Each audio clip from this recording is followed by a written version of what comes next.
नमस्ते सबैजनालाई। आज चाहिँ म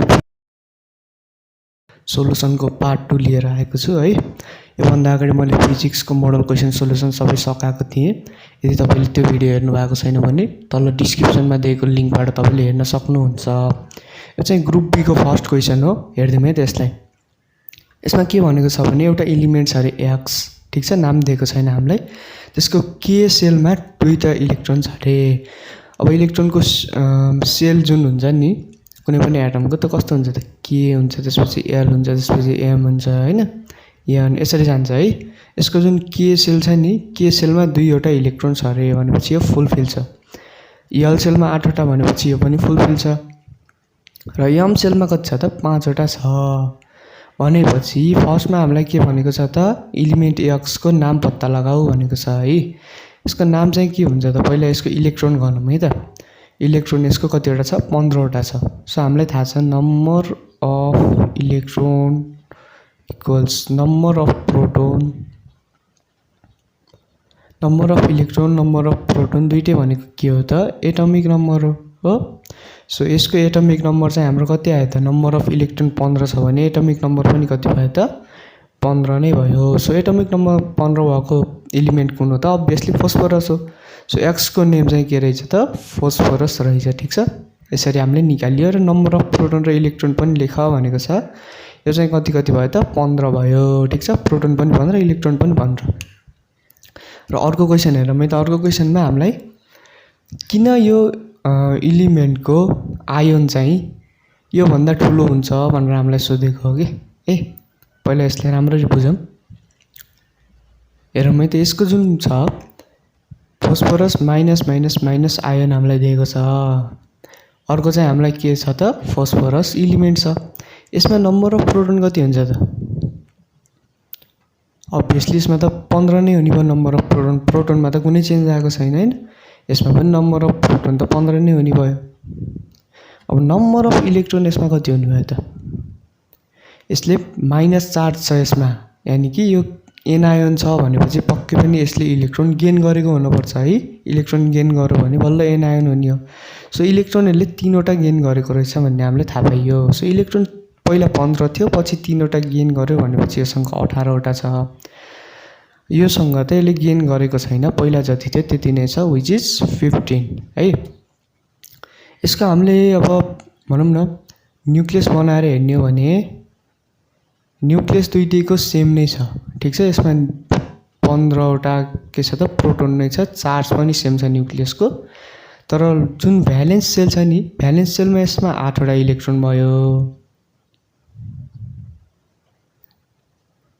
है। किन 8 वटा भयो त, यहाँ भ्यालेन्स सेलमा खासमा यममा चाहिँ खासमा 5 वटा भयो।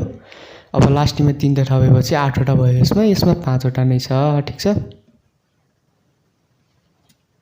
अब हामीले हेर्ने हो भने यसमा इफेक्टिभ न्युक्लियर चार्ज जुन हुन्छ नि, इफेक्टिभ न्युक्लियर चार्ज चाहिँ यसमा बढी हुन्छ कि। मतलब कि यो भ्यालेन्स सेललाई जुन तान्ने क्षमता हुन्छ प्रोटोनको, एकदमै मजाले तानेर आएको हुन्छ, किनभने इलेक्ट्रोन त कम छ। अब इलेक्ट्रोन थोरै इलेक्ट्रोनलाई तान्न सजिलो हुन्छ, ठीक छ। अब यसमा त इलेक्ट्रोन भयभरको धेरै नै छ नि त, भनेपछि न्युक्लियर चार्ज चाहिँ एकदम कम हुन्छ कि है। न्युक्लियस र जुन भ्यालेन्स सेलको जुन बिचको चार्ज हुन्छ त्यो चार्ज एकदम कम हुन्छ है। एकदम कम फोर्सले चाहिँ त्यसलाई तानेर आएको हुन्छ। अब यसलाई एकदम स्ट्रङ फोर्सले तानेर राखेको छ भने यसको जुन बाहिरको सेल छ त्यो अलिअलि भित्रभित्र पसेको हुनुपर्छ हो। सो अलिअलि भित्रभित्र पसेको छ भनेपछि पक्कै पनि यसको साइज के होला त, सानो होला। अब यसमा इफेक्टिभ न्युक्लियर चार्ज कम छ भनेपछि यो अलिअलि भित्र पसेको छैन होला, पक्कै पनि हल्का फैलिएको होला बाहिर। अब फैलिएको छ भनेपछि अभियसली के भयो त, यसको साइज अलिअलि ठुलो, अलिअलि एक्सपान्ड भएको रहेछ। त्यही कारणले के हो त, यो आयोनको साइज चाहिँ ठुलो रहेछ भनेर हामीले लेख्न सकिन्छ है त। अर्को 3 नम्बरको क्वेशन हेरौँ। Write down the formula of own of the compound of X where X is in -3 oxidation state भनेको छ है। एउटा कम्पाउन्डको नाम लेख जसमा चाहिँ यो जुन एक्स छ यसको चाहिँ अक्सिडेसन नम्बर चाहिँ -3 होस् भने चाहिँ यो चाहिँ हाम्रो किताबमै दिएको एउटा कम्पाउन्ड हो, विच इज फोस्फाइन PH3। यसमा हामीले P लाई x मानेर अक्सिडेसन नम्बर निकाल्ने हो भने कति छ त, S को +1 हुन्छ हो। सो +1 × 3 = 0 भयो। सो x + 3 = 0 वेयर x = -3 भनेपछि x यानी कि फस्फोरसको यसमा अक्सिडेसन स्टेट -3 छ। यो के हो त फोस्फाइन हो है त। सो फोस्फाइन चाहिँ यसको इक्जाम्पल भयो। अर्को क्वेसन हेरौँ है त। आयोनाइजेसन इनर्जीको बारे छ यो क्वेसन चाहिँ।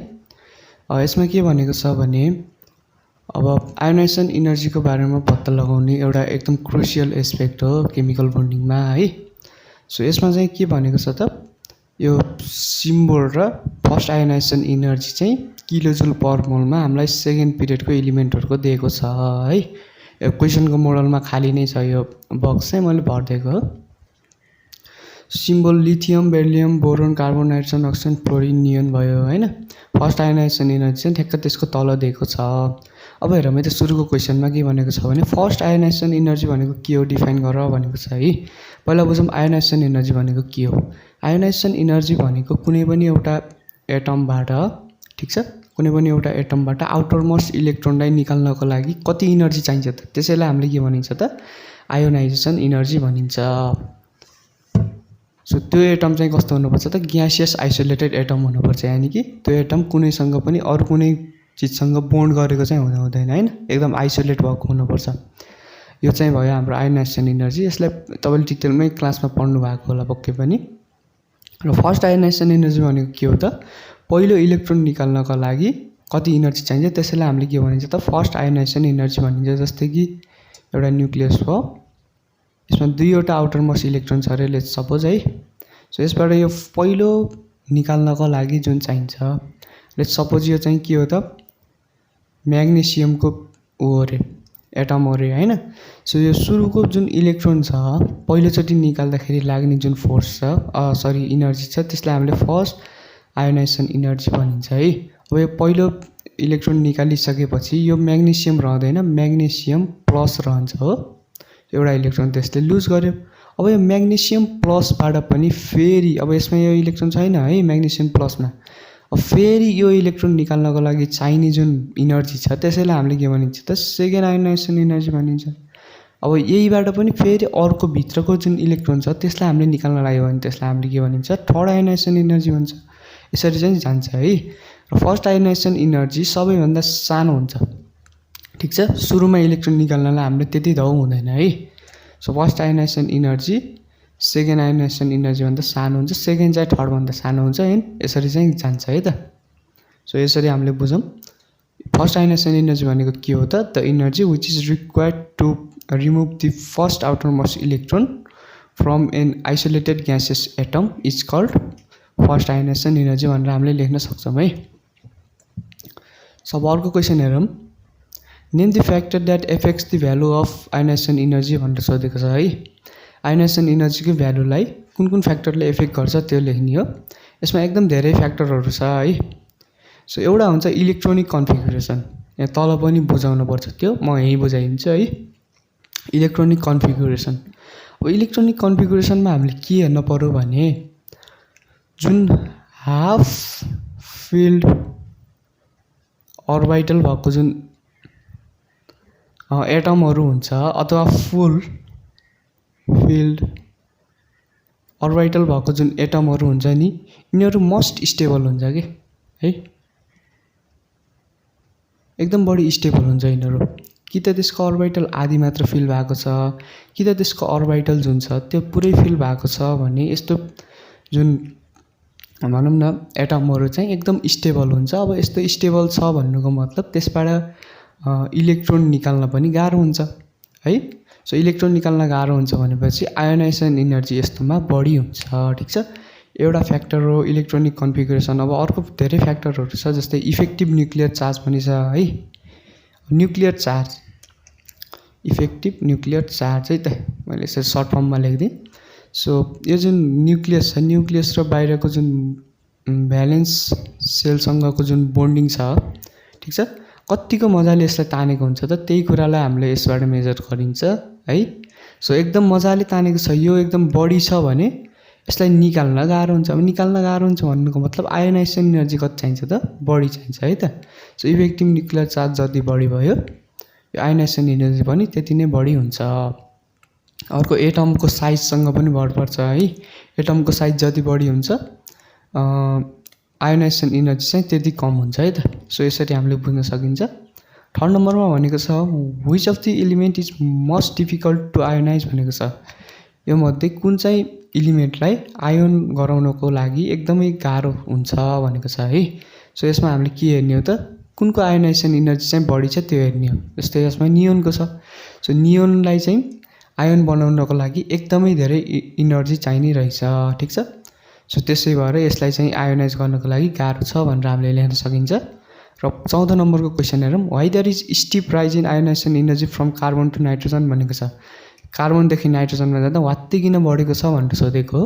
सो यो अहिले मैले इलेक्ट्रोनिक कन्फिगुरेसनको कुरा गरेको थिएँ, त्यसैमा भर पर्छ है त। जस्तै कार्बनको हामीले इलेक्ट्रोनिक कन्फिगुरेसन हेर्ने भने 1s2 2s2 2p2 हुन्छ है त। नाइट्रोजनको हेर्ने भने 1s2 2s2 2p के हुन्छ त 6 हुन्छ सायद है, सरी 3 हुन्छ, 6 भनेछ, यति हुन्छ है त। यसको हामीले लास्टको भ्यालेन्स अर्बिटल हेर्ने हो है। मैले जुन अघि अर्बिटलको कुरा गरेको थिएँ यसमा भ्यालेन्स अर्बिटल हेर्ने हो। यसको भ्यालेन्स अर्बिटल कसरी फिल भएको छ त, पीमा त 6 वटा अट्छ। सो 2 वटा फिल भएको छ है त। यसरी एकै ठाउँमा फिल गर्ने हैन। सुरुमा यो हन्ट्स रुलले के भन्छ त, सुरुमा चाहिँ एउटा एउटा भर्ने र त्यसपछि बल्ल चाहिँ पेयरिङ गर्ने भनेर भन्छ है त। सो यसमा हेर्ने भने त ठ्याक्क आधी भरिएको छ। हामीले हेर्ने भने यो यसरी आधी भरिएको छ हो। सो यो नाइट्रोजन चाहिँ के छ त, हाफ फिल अर्बिटल भएको एटम हो nitrogen. So half fill orbital भएको एटम के हुन्छ त, बढी स्टेबल हुन्छ र बढी स्टेबल भएको कारणले गर्दा यसलाई आयोनाइज गर्नको लागि एकदम बढी इनर्जी चाहिन्छ। त्यही भएर के भयो त, यसमा स्टिप राइज भयो, यानि कि वात्तै बढ्यो भनेर हामीले लेख्न सकिन्छ है त। सो अर्को क्वेसनतिर जाम अब।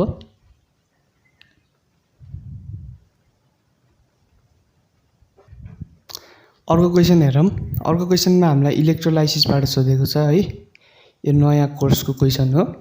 यसमा हामीलाई के भनेको छ त, एउटा मोल्टन यानि कि पग्लाइएको सोडियम क्लोराइड हैन क्याल्सियम क्लोराइडको प्रेजेन्समा चाहिँ 2:3 को रेसियोमा हामीले ग्राफाइट एनोड र आइरन क्याथोड भएको एउटा इलेक्ट्रोडको रूपमा युज गरिएको एउटा भनौँ न इलेक्ट्रोलाइटिक सेलमा चाहिँ हामीले हालियो अरे। र क्याथोडमा चाहिँ के डिपोजिट भयो अरे त, सोडियम मेटल डिपोजिट भयो अरे। एनोडमा चाहिँ के डिपोजिट भयो अरे त, क्लोरिन डिपोजिट भयो अरे। अब सुरुको क्वेसनले हामीलाई के भनेको छ त, इलेक्ट्रोलाइटिक सेल भनेको के हो त्यो सोधेको छ है त। जस्तै हामीले एउटा भाँडो युज गर्छौँ नि इलेक्ट्रोलाइसिस गर्ने। यहाँ एनोड एउटा क्याथोड हुन्छ। यहाँ चाहिँ हामीले केसलाई इलेक्ट्रोलाइसिस गर्दैछौँ त त्यो कुरा हुन्छ हैन। र यहाँ चाहिँ अब के डिपोजिट हुन्छ त त्यो कुराहरू यसमा निक्लिन्छ है त। जस्तै यो केसमा यदि यो एनोड छ भने लेख्न मिलेन है। अब यसलाई एनोड मानौँ। एनोडमा के हुन्छ त, पोजिटिभ चार्ज हुन्छ। क्याथोडमा चाहिँ के हुन्छ त, नेगेटिभ चार्ज हुन्छ है त। यसमा नेगेटिभ चार्ज आउँछ। सो त्यसै कारणले क्याथोडमा क्याट आयोन डिपोजिट हुन्छ। अब यसमा क्याट आयोन भनेको सोडियम भयो, एनायोन भनेको क्लोरिन भयो, ठिक छ। यसरी डिपोजिट हुन्छ। यो जुन हामीले भेसल युज गरिन्छ नि इलेक्ट्रोलाइसिसको लागि हो, त्यही भेसललाई नै के भन्छ त, इलेक्ट्रोलाइटिक सेल भनिन्छ है त। यसलाई हामीले कसरी डिफाइन गर्न सकिन्छ त, electrolytic cell is the vessel in which electrolysis is done हैन। इलेक्ट्रोलाइसिस गरिने जुन भेसल छ त्यसैलाई हामीले के भनिन्छ, इलेक्ट्रोलाइटिक सेल भनिन्छ। यसरी हामीले गर्न सकिन्छ। अब सेकेन्ड नम्बरमा हेरौँ है त, find the mass of sodium atom deposited in cathode when 0.1 ampere current is passed for half an hour and process has 75% efficiency भनेको छ है। यसलाई हामीले कसरी गर्ने त,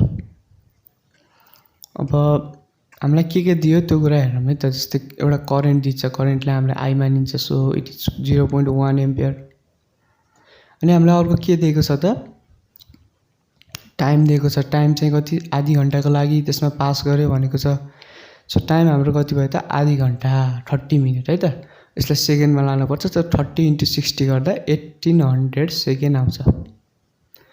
अनि अब अरू कुरा त हामीलाई के दिएको छ त भन्दा इफिसियन्सी दिएको छ है त। इफिसियन्सी चाहिँ हामीलाई 75% दिएको छ। यानि कि करेन्ट जति हामीले पास गरिन्छ पुरै करेन्टले काम गर्दैन, 75%ले काम गर्छ भन्न खोजेको हो। अब हामीले के सोध्यो त, कति मास चाहिँ सोडियम मेटलको डिपोजिट हुन्छ भनेर सोध्यो। त्यसलाई हामीले डब्लु मानिन्छ नर्मल्ली। सो डब्लु भनेको कति यो चाहिँ हामीलाई सोध्यो है त। सो अब यसको लागि हामीले कसरी गर्ने त भन्दा एउटा फ्याराडेको फर्स्ट लले के भन्छ त, कुनै पनि क्याथोड अथवा एनायोनमा क्याथोड अथवा एनोडमा डिपोजिट भएको मास केसँग प्रोपोर्सनल हुन्छ त डाइरेक्टली, त्यसमा कति करेन्ट चाहिँ हामीले पास गरियो र कति टाइमको लागि पास गरियो त्योसँग डाइरेक्टली प्रोपोर्सनल हुन्छ भनेर भन्छ है त। सो त्यसमा एउटा कन्स्ट्यान्ट आउँछ जसलाई हामीले जेट भनिन्छ। So W equals jet IT भन्ने एउटा फर्मुला छ, ठिक छ। अब डब्लु भनेको के हो त, इलेक्ट्रोकेमिकल इक्विभ्यालेन्ट भन्छ। यो डब्लु केसँग इक्वल हुन्छ त, कुनै पनि वस्तुको इक्विभ्यालेन्ट मास अपन केसँग इक्वल हुन्छ 95600 सँग इक्वल हुन्छ सायद है। 96500 सँग इक्वल हुन्छ। यो भनेको के हो त, फ्याराडे हो है। 1 मोल इलेक्ट्रोनमा कति हुन्छ चार्ज हुन्छ भन्ने कुरा हो यो चाहिँ। करेन्ट चाहिँ हामीलाई कति दिएको छ त, 0.1 एम्पियर दिएको छ, ठिक छ। र अर्को हामीलाई के दिएको छ त,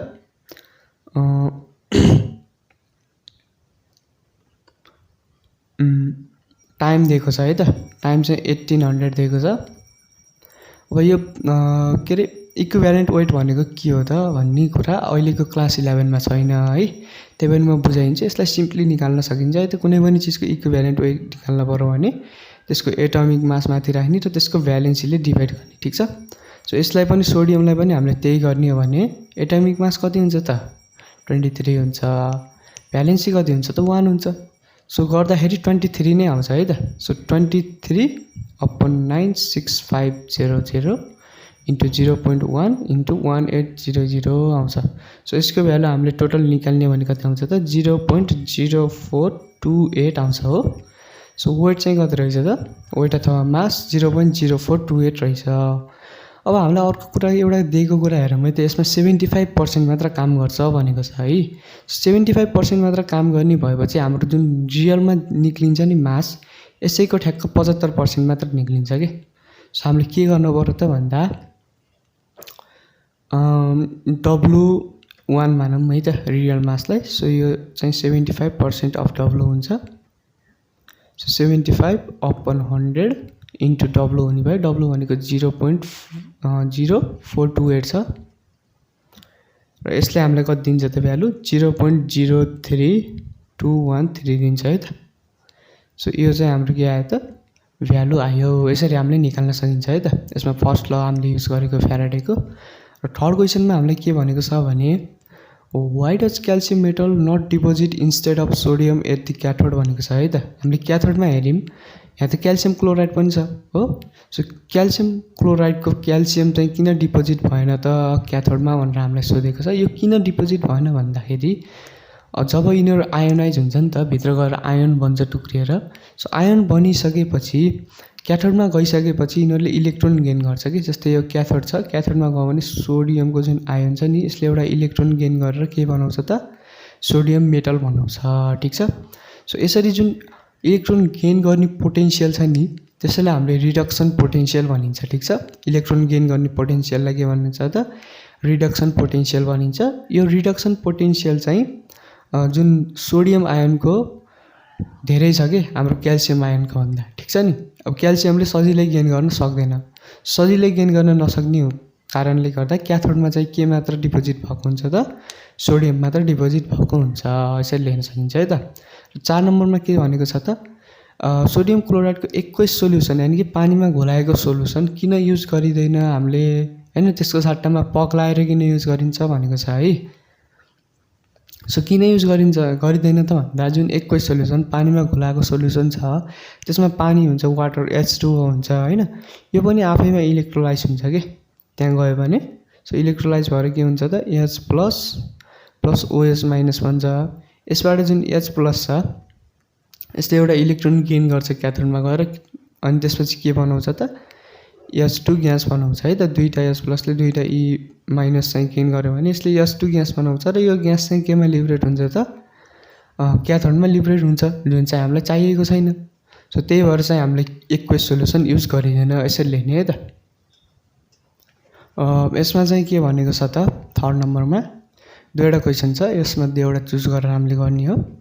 सो यसमा सुरुमा चाहिँ के भनेको छ त, केपी र केसीको बिचमा रिलेसन देखाऊ भनेको छ है।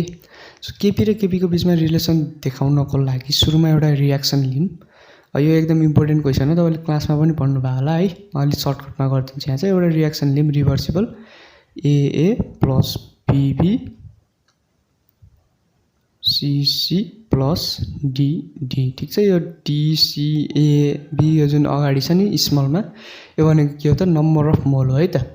हाम्रो जुन ल अफ मास एक्सन छ, ल अफ मास एक्सन, यसले हामीलाई के भन्छ त, कुनै पनि रियाक्सनको जुन रेट हुन्छ त्यो केसँग डाइरेक्टली प्रोपोर्सनल हुन्छ त, रियाक्टेन्टको एक्टिभ माससँग डाइरेक्टली प्रोपोर्सनल हुन्छ हो। So rate of forward reaction पनि केसँग डाइरेक्टली प्रोपोर्सनल नि भयो त, यो दुईटाको एक्टिभ मास। अब एक्टिभ मास भनेको के हो त, कन्सन्ट्रेसन हो जुन चाहिँ एक्चुअली केमा पार्टिसिपेट गरेको हुन्छ त, रियाक्सनमा पार्टिसिपेट गरेको हुन्छ, ठिक छ। सो यसलाई हामीले कन्सन्ट्रेसनको टर्ममा लेखिन्छ। यसलाई लेख्दाखेरि सुरुमा चाहिँ यो जुन स्क्वायर ब्राकेटमा यो यसको नाम लेखिन्छ र यो जुन अगाडि कति मोल छ यसलाई चाहिँ हामीले पावरमा लेखिन्छ, ठिक छ। सो यसको पनि ठ्याक्कै त्यही गर्नु पर्यो हामीले। र यसमा एउटा कन्स्ट्यान्ट आउँछ है, त्यो कन्स्ट्यान्टलाई हामीले KF मानिन्छ, which is velocity constant for forward reaction. यसमा AA B को एक्टिभ मास, ठिक छ। यो चाहिँ हाम्रो रेट अफ फरवर्ड रियाक्सन आयो। यसै गरी है त सिमिलरली ठ्याक्कै यही युज गर्ने भने, यही तरिका युज गर्ने भने रेट अफ ब्याकवर्ड रियाक्सन पनि त हामीले निकाल्न सकिन्छ। So rate of backward reaction चाहिँ हाम्रो के हुन्छ त, velocity constant of backward reaction into active mass of C। यसमा त रियाक्टेन्ट त C हो ब्याकवर्ड रियाक्सनको लागि। So active mass of C into active mass of D, यसरी हामीले निकाल्न सकिन्छ। अब यो त इक्विलिब्रियममा छ भनेर हामीले कुरा गरिरहेछौँ होइन, इक्विलिब्रियमको पार्ट हो यो। सो इक्विलिब्रियममा छ भनेपछि यो जुन रेट अफ ब्याकवर्ड रियाक्सन र रेट अफ फरवर्ड रियाक्सन छ त्यो चाहिँ हाम्रो के हुनु पर्यो त, इक्वल हुनु पर्यो, ठिक छ। माथिको मेट्दिएँ मैले। So rate of forward reaction र रेट अफ ब्याकवर्ड रियाक्सन के छ त, इक्वल छ। सो RF इक्वल्स RB भयो, विच गिभ्स अस के दिन्छ त यसले हामीलाई, KF A को एक्टिभ मास B को एक्टिभ मास इक्वल्स KB C को एक्टिभ मास प्लस D को एक्टिभ मास, ठिक छ। सरी प्लस होइन, मल्टिपल। अब यसलाई चाहिँ अझै गरौँ है त। अझै गर्दाखेरि के हुन्छ त, यो जुन velocity constant of backward reaction छ यसलाई चाहिँ मैले यता ल्याइदिन्छु र यसको टर्मलाई उता लैदिन्छु, यानि कि यता म KF/KB राख्छु। यता चाहिँ के रहन्छ त हाम्रो C र D को एक्टिभ मासको प्रोडक्ट र A र B को एक्टिभ मासको प्रोडक्ट है त, यो रहन्छ। अब यसलाई हामीले कलेक्टिभली एउटा कुरा लेखिन्छ जसलाई चाहिँ हामीले के भनिन्छ त, KC भनिन्छ है त। KC भनेको इक्विलिब्रियम कन्स्ट्यान्ट हो र यहाँ C चाहिँ किन लेखिन्छ त, यो कन्सन्ट्रेसनको टर्ममा भएको कारणले गर्दा हामीले यसमा C लेखेको हो, ठिक छ। सो यसरी बुझौँ है त। KC चाहिँ हामीले यसरी निकाल्यौँ। अब हामीले KP तिर जाऊँ है त। KP तिर पनि ठ्याक्क अघिको जस्तै रियाक्सन हो है, जुन अघि मैले देखाएको थिएँ ठ्याक्कै त्यही नै रियाक्सन हो केपीमा पनि। सो त्यसै गरी हामीले निकाल्यौँ भने केपी त हामीले केसको टर्ममा हो त, पार्शियल प्रेसरको टर्ममा ग्यासियस रियाक्सनको लागि होइन। सो त्यसको पनि रेट अफ फरवर्ड रियाक्सन चाहिँ हामी केसँग इक्वल गर्न सकिन्छ त, velocity constant of forward reaction into, अब हामीले अघि एक्टिभ मास लेखेको थियौँ, अहिले के लेख्यौँ त, पार्शियल प्रेसर, यानि कि पार्शियल प्रेसर अफ A र यसको पावरमा के जान्छ त, A जान्छ। पार्शियल प्रेसर अफ B र यसको पावरमा के जान्छ त, B जान्छ, ठिक छ। यसै गरी रेट अफ ब्याकवर्ड रियाक्सन पनि हामीले के लेखिन्छ त, velocity constant of backward reaction, अनि त्यसपछि पार्शियल प्रेसर अफ C को power C, partial pressure of D को पावर D लेखिन्छ हो। यसरी हामीले गर्न सकिन्छ। अब हामीले यसबाट चाहिँ केपी हामीले कसरी निकाल्न सकिन्छ त, केपी भनेको velocity constant of forward reaction by backward reaction, अनि which is equals to partial pressure of C, partial pressure of D partial pressure of A partial pressure of B. यसरी चाहिँ हामीले के गर्न सकिन्छ त निकाल्न सकिन्छ। हामीले केपी पनि निकाल्यौँ है त। अब हामीले के गरौँ त भन्दा यो जुन कन्सन्ट्रेसन र पार्शियल प्रेसर छ यसको बिचको रिलेसन हेरौँ है त। यो बिच कस्तो रिलेसन छ त त्यो कुरा हेरौँ है। यसलाई हामीले कसरी हेर्न सकिन्छ त एउटा फर्मुलाबाट हेर्न सकिन्छ जुन चाहिँ आइडियल ग्यास इक्वेसनको फर्मुला हो पिभी इक्वल्स एनआरटी भन्ने फर्मुला छ है।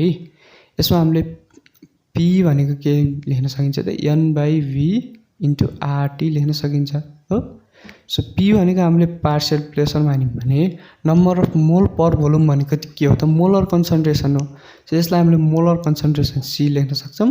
यता चाहिँ आरटी छ ठिक छ।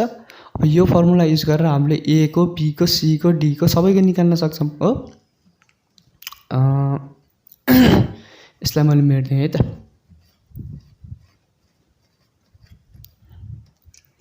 फर ए को लागि हाम्रो के हुन्छ त पिए ठिक छ। पिए भनेको हाम्रो के हुन्छ त अब concentration of A into RT हुन्छ। यसै गरी बी को लागि चाहिँ के हुन्छ त एबिसिडी सबैको लागि मैले लेखिदिन्छु है त्यसमा। बी को लागि के हुन्छ त molar concentration of P into RT हुन्छ। सी को लागि के हुन्छ त molar concentration of C into RT हुन्छ। डी को लागि के हुन्छ त molar concentration of D into RT हुन्छ ठिक छ। सो यसरी चाहिँ हामीले निकाल्न सकिन्छ। अब यो सबै भ्यालुलाई लिएर हामीले केपीमा लगेर राखौँ है त। हामीले अघि केपी निकालेको थियौँ त्यो केपीमा लगेर यो सबै भ्यालुलाई के गर्ने त राख्दिउँ है। मेट्दिएँ यो भ्यालु तपाईँले याद गर्नु होला है। अब म केपी लेख्न जाँदैछु। केपी भनेको हाम्रो के थियो त partial pressure of C into D upon partial pressure of A into B थियो। So partial pressure of C जुन छ त्यो पार्शियल प्रेसर अफ सी को भ्यालु हामीले कन्सन्ट्रेसनको टर्ममा राख्नु पर्यो जुन चाहिँ के हुन्छ त concentration of C into RT हुन्छ। र यो जो यसको पावरमा चाहिँ हाम्रो के हुन्छ त पार्शियल प्रेसरको अफ सी को पावरमा हाम्रो स्मल सी हुन्छ। सो स्मल सीलाई हामीले सबैलाई पावर गऱ्यौँ ठिक छ। यसै गरी डी को पनि म लेखिदिन्छु है। ए को पनि लेखेँ अनि बी को पनि लेखेँ है त ठिक छ। अब यसरी लेखिसकेपछि अब के गर्नु त पावरले खोलिदिउँ है त। सी को पावर सी यहाँ चाहिँ के आउँछ त डी को पावर डी आउँछ। यसलाई मैले यता लेख्दिएँ है त। यता के आउँछ त आरडी को पावर सी यता आरटी को पावर डी आउँछ। सो आरटी को पावर बेसिकल भएको कारणले गर्दा पावर जोड्न मिल्छ। सो आरटी को पावर सी प्लस डी हुने भयो ठिक छ। यसै गरी ए को पावर ए हुन्छ बी को पावर बीलाई पनि मैले माथि जस्तै यता ल्याइदिन्छु। आरडी को पावर चाहिँ होलमा के आउँछ त हाम्रो ए प्लस बी आउँछ यता पनि हो। सो यति भनेको त हाम्रो केसी हो नि त। अघि हामीले केसी निकालेको थियौँ। यति भनेको त हाम्रो के हो त केसी हो। सब केसी लेख्न मिल्यो है त यतिको ठाउँमा।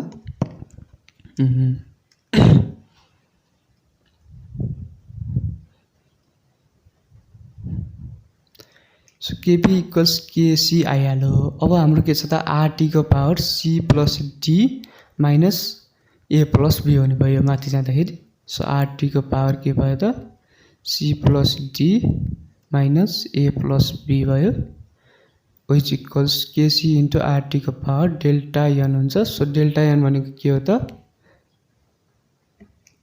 रियाक्टेन्ट सरी प्रोडक्टको नम्बर अफ मोल माइनस रियाक्टेन्टको नम्बर अफ मोल हो ठिक छ। यदि प्रोडक्टको नम्बर अफ मोल चाहिँ रियाक्टेन्टको भन्दा के छ त बढी छ भने यसमा के बढी आउँछ त पक्कै पनि केसी बढी आउँछ सायद है। यस्तै यस्तै रिलेसनहरू हुन्छ यसको। तपाईँले त्यो रिलेसनलाई पनि हेर्नु होला। सो हामीलाई अर्को कुरा के सोधेको छ भने एउटा यस्तो केमिकल रियाक्सनको इक्जाम्पल दियो जसमा चाहिँ केपी केसी भन्दा धेरै हुन्छ भनेको छ है। केपी केसी भन्दा धेरै हुनको लागि के हुनुपर्छ त मैले अब भर्खर भने जस्तै डेल्टा एनको भ्यालु चाहिँ के हुनुपर्छ 0 भन्दा ठुलो हुनुपर्छ पोजिटिभ हुनुपर्छ हो। सो पोजिटिभ हुनको लागि के हुनु पर्यो त यो जुन नम्बर अफ मोल इन हाम्रो जुन रियाक्टेन्ट छ सरी प्रोडक्ट छ यो प्रोडक्ट चाहिँ के हुनु पर्यो बढी हुन पर्यो ठिक छ। सो यस्तो एउटा रिएक्सन चाहिँ के हुन्छ त फस्फरस पेन्टाक्लोराइडलाई हामीले यदि टुक्रायौँ भने हाम्रो के बन्छ त PCl3 + Cl2 बन्छ। यसमा हामीले हेर्ने भने यता 2 मोल छ, 1 1 जोड्दाखेरि यता हेर्ने भने 1 मोल छ भनेपछि के भयो त प्रोडक्टको मोल बढी छ। यसमा डेल्टा एनको भ्यालु 0 भन्दा ठुलो छ, त्यही भएर यसमा के छ त Kp चाहिँ Kc भन्दा ठुलो छ। ठीक छ, यसरी हामीले निकाल्न सकिन्छ। अब अर्को और भन्ने क्वेशनमा जाम है त।